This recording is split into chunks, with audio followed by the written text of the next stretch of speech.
White Claws. I'm going to say this right now. You switch to the Seltzers from regular beer. That's step one. I don't know, man. Like I'm looking at, I've been, you drink 6 of anything and you're putting on weight. You know what I mean? Like, yeah. But you can cut corners where you can, though. You can. Because I want this program to be where it's like, okay, depending where you're at, right? So say if you are that 300-pound guy on Jim's level, yeah, you're going to want to go to the extreme and cut out like alcohol and sugars and be on that strict diet for a while, you know?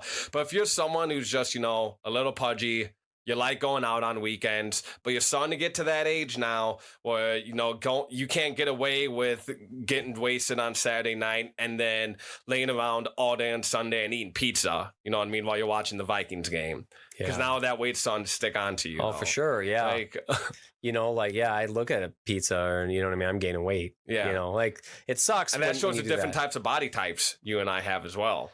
Yeah, and that's really what it's about, man, is knowing your body, knowing what your body can and cannot do, and understanding what you need to do. And it doesn't mean you have to, like, hate life, man. You can adapt what you need to adapt it to, you know, and, you know, figure out what works for you, you know? Mm-hmm. Like, let's say I go through 2 months where it's, like, strict. I get down to my 200, and then I allow myself to get up to 215, and I go back down to 200 and go up to 215 or whatever. What's wrong with that? Right. You know?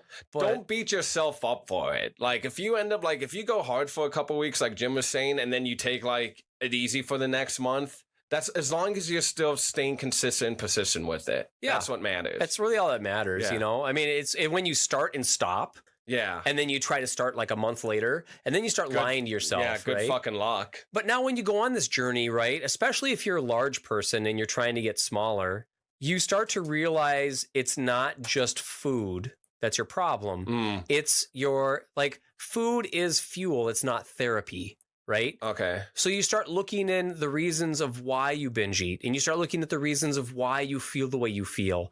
And then you have to start telling yourself, well, you know, and this is like the mental game of the transition, right? Which is the toughest part of it. It is. Because it means, you either have the choice of, the best thing to do when you go into a transition is to make the commitment to yourself.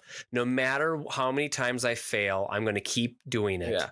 And that's okay, because I failed. I mean, how many times have I eaten an entire pizza? Yeah. You know, and drank, you know what I mean? Because I had a moment of weakness. But the next day, with a hangover, I'm out there doing a 10-minute run. Yeah. You know? Punish yourself for it. Maybe, yeah. Sometimes I punish myself for it. Sometimes I wait until 5 at night, just as long as I do it in that day, like I said I was going to. Yeah. You know, but if I, you know, and if I make excuses for myself and say, well, I couldn't do it because of this, you know, then you start to lose that battle. And then what are you even in it for anymore, right? So you have to draw that line in the sand and then stick to it. And then over time, those things where if food was your therapy, as you slowly beat it and get through these things, you start to find your real reality of why you do it, and you can change that belief system. The gym will be your therapy now. Here's a quote that I've written down that I like using. Your excuses will always outnumber your reasons, but your reasons will outweigh your excuses. Because when that alarm clock goes off in the morning, you're going to think of every single way you can justify why you don't need to work out that day. Oh, I worked overtime last night. Oh, I've been hitting it, you know, however many days. It doesn't fucking matter. But that one reason may just be like, I hate the way I look and I want to do something about it. Yeah. All you just need, it doesn't matter how many fucking excuses you have. You just need one reason to get out of bed. I never want to fucking work out, dude. I really don't.